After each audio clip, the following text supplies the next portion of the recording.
The Trump administration took another major step this week to make it harder for transgender young people to access health care. On Tuesday, officials announced that federal Medicaid dollars can no longer be used to pay for gender-affirming care for people 18 or younger. That includes hormone therapy, medications that pause puberty, as well as surgeries. The new rule, which is set to take effect on October 13th, allows kids currently receiving this care a 6-month grace period. States can still use their own money to pay for this through their Medicaid programs. Today, we're re-airing a conversation I had last July with a transgender teen and her dad about what life has been like for them since President Trump returned to office. From the studio at the Leonard Davis Institute at the University of Pennsylvania, I'm Dan Gorenstein. This is Tradeoffs.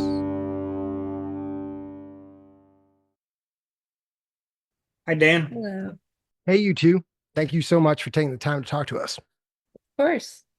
To better understand the impacts of the federal government's anti-trans policies and rhetoric, I got on Zoom last week to talk with the Walkers.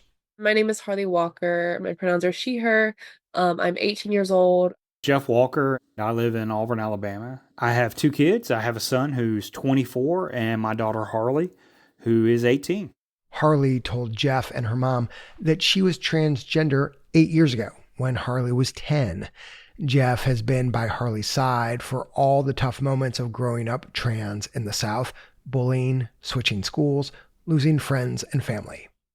It's hard to be a parent to see Harley have gone through the things she's gone through over the past several years, to see people attacking her and attacking this community. All that said, the two agree things have been much worse since Donald Trump re-entered the White House.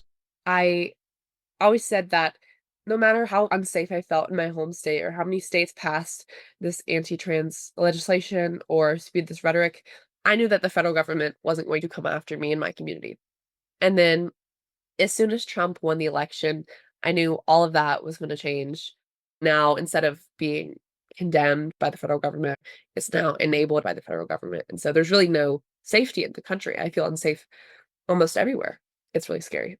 You know, after the election and after the inauguration, I didn't sleep well for a very long time. Every car that drove down the street, I had this crazy fear that it was someone coming to try and take Harley away from us as parents. Because that's kind of some of the stuff you were hearing, right? These parents should be put in jail. These parents should be gone after for what they're doing to these kids. It's been really tough. Jeff and Harley told me the future looks a lot darker to them today than it did just 2 years ago when Harley, as a 16-year-old, was invited to testify before the U.S. Senate at a hearing on transgender rights. I want to thank you all for the opportunity to tell you more about myself and what it's like to be a trans person. If I could tell that Harley 2 years ago what has happened in the past few years with, Trump winning the election and, a lot of failures in the federal government and the Supreme Court case that just came out, she'd be devastated. I'm hoping to share what my journey has been like and to clear up some of the false information that I've heard coming out of Congress and state legislatures, including the Alabama state legislature. There has been so It's not to say I don't have hope anymore, but it's to say that my attitude has changed. I feel a lot more pressure to act individually, and I don't feel like I have the same amount of support on my back as I did in that moment. You know, even when she gave that speech, she could still get health care in the state of Alabama at that time. And it was not until about 6 months later that they fully banned healthcare here in the state of Alabama. So I think Harley's right. So much has changed for us as a family, for her as an individual. And it's gone the opposite direction we were hoping for it to go in. Is there a moment for either of you, a story that captures what it has felt like for your family in 2025? So, one of the things right now for us is around Harley getting ready to go off to college. I've always wanted one of my kids to go to Auburn, but we knew pretty quickly that it's not safe for her in this state. Our state leaders don't want her in this state. And they've made that abundantly clear. So, lots of kids go far away for college. And I know that's pretty normal. But for me, it was my kid didn't have a choice. So she's moving, over 10 hours away from us. And that kind of sucks. Harley, do you share your dad's kind of regret, lament, sadness, sense of loss, whatever it is, about not being able to go to school in your home state? I do. Almost 90% of my graduating class is going to Auburn University. My best friend, she's going to Auburn University. I could never think about going to college with my best friend. I love living in Alabama. I've grown up here all my life, and I couldn't think about continuing on that life here. And, I'm going to go live my life wherever I end up happy and continue being who I am. But that place, unfortunately, won't be Alabama, and that's the product of the state legislatures here at home.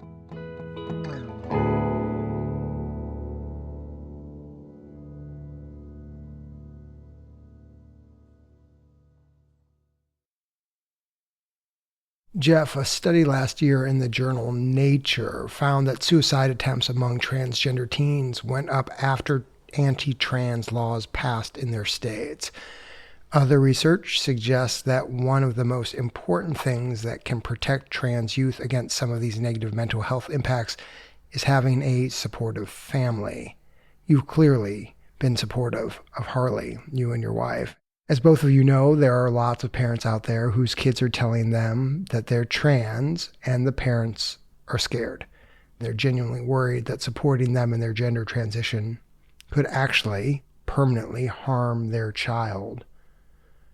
Jeff, as a father, what would you say to these worried, scared parents?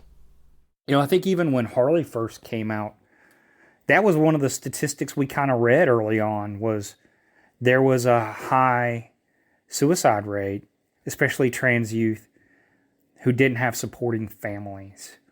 So Harley's mom and I, we very quickly made sure that everyone knew we are all going to support Harley, or you're not going to be a part of this family.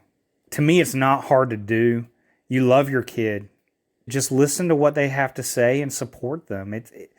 I know it seems much harder than it really is, but it really is that simple. Jeff, for you, I mean, I've got a 19-year-old, I've got a 17-year-old. I could imagine myself going to a doctor, being scared that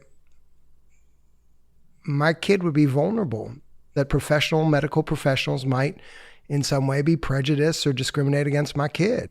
Was that present for you at all? It was pretty gut-wrenching.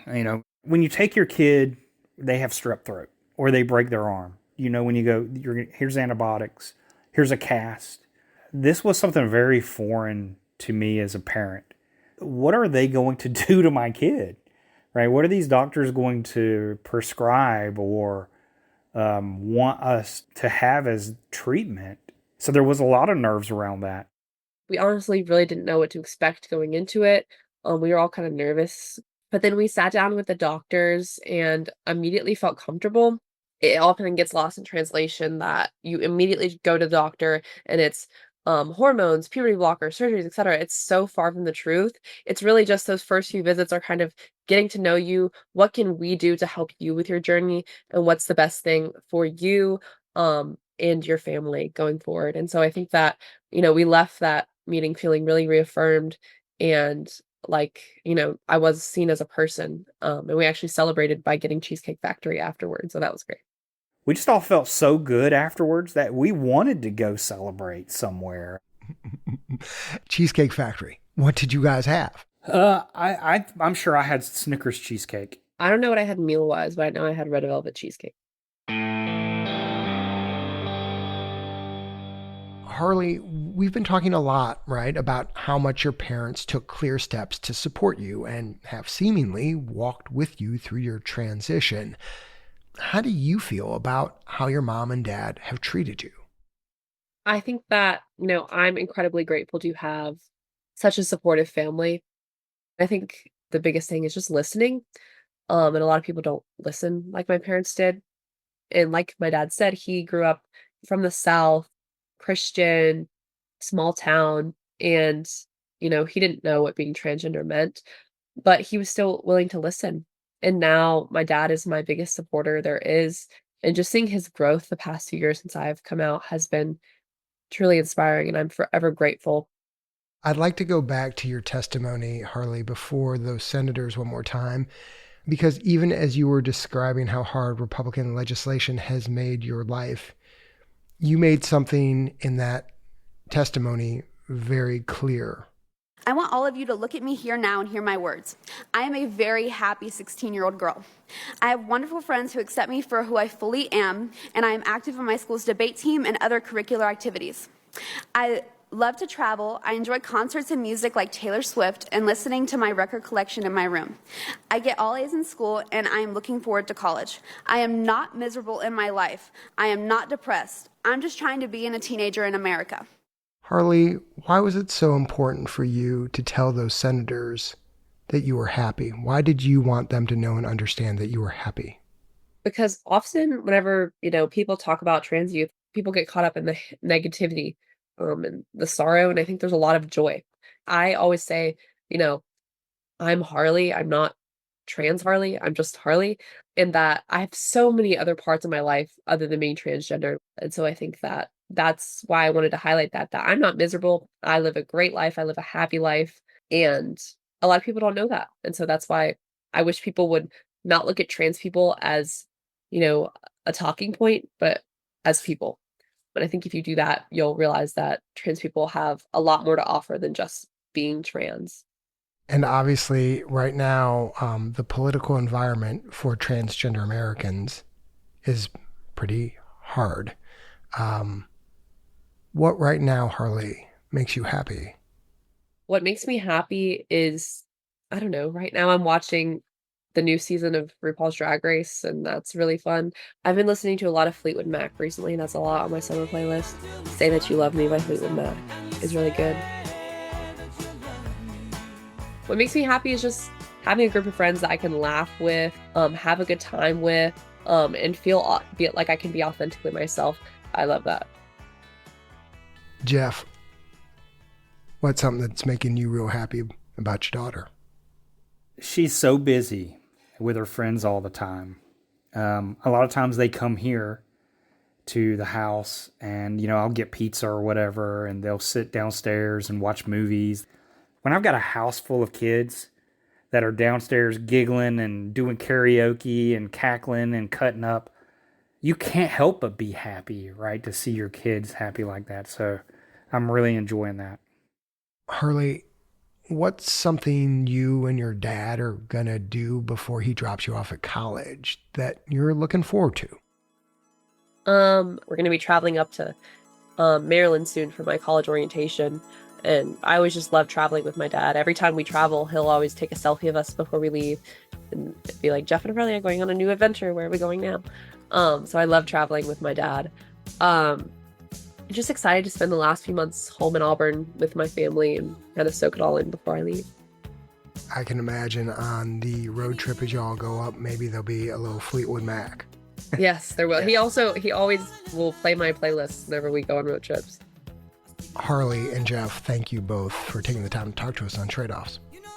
Thank you so much for having us. Hey, thanks for the opportunity. We appreciate it. Harley is loving college in Maryland. She says she's made friends and met faculty members who make her feel, quote, welcome and celebrated every day.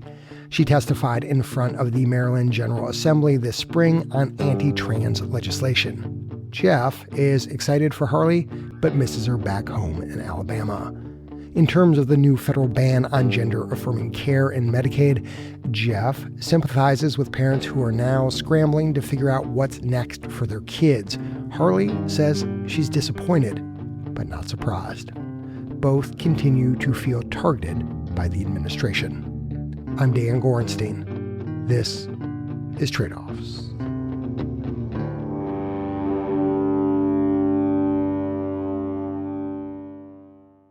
President Trump tapped Robert F. Kennedy Jr. to go wild as the nation's top health official, and he has. Now, the administration is turning to someone very different to clean up behind RFK Jr. It is a huge job. In some ways, he's the secretary in all but name. How a virtual unknown has risen to the top of Trump's health department, and what that could mean for the nation's health policy. That's next time on Tradeoffs. Thanks for listening to Tradeoffs. If you've just discovered us, remember to subscribe to the feed so you never miss an episode. Subscribing is free and easy on whichever podcasting app you use, the NPR app, Apple Podcasts, Spotify, wherever you listen to podcasts. The Tradeoffs team is producers Melanie Evans and Julie Werno, senior producer Leslie Walker, managing editor Ryan Levy, marketing director Catherine Dougal, sound designer Cedric Wilson, chief operations officer Colleen Scheck, with help from Kate Seepy, Andrew Perella, and Haley Lerner. The executive editor is Dan Gorenstein. The Tradeoffs theme song was composed by Ty Sitterman, with additional music this episode from Blue Dot Sessions and Epidemic Sound. Special thanks this episode to Orion Rumler. Thanks also to all our listeners who helped to support our work, including John Sawyer, Henry Fisher, Lori Levy, Janice Shute, Laura Lane, and Elizabeth Campbell. Our media partner is Side Effects Public Media, based at WFYI. Tradeoffs is supported by the Robert Wood Johnson Foundation, Arnold Ventures, the Sozoze Foundation, the Foundation for Opioid Response Efforts, the National Institute for Healthcare Management Foundation, the California Healthcare Foundation, and the Leonard Davis Institute at the University of Pennsylvania. Our financial supporters are not involved in any decisions about our journalism. The views expressed in this episode are those of the individuals and not those of Tradeoffs staff, advisors, or funders.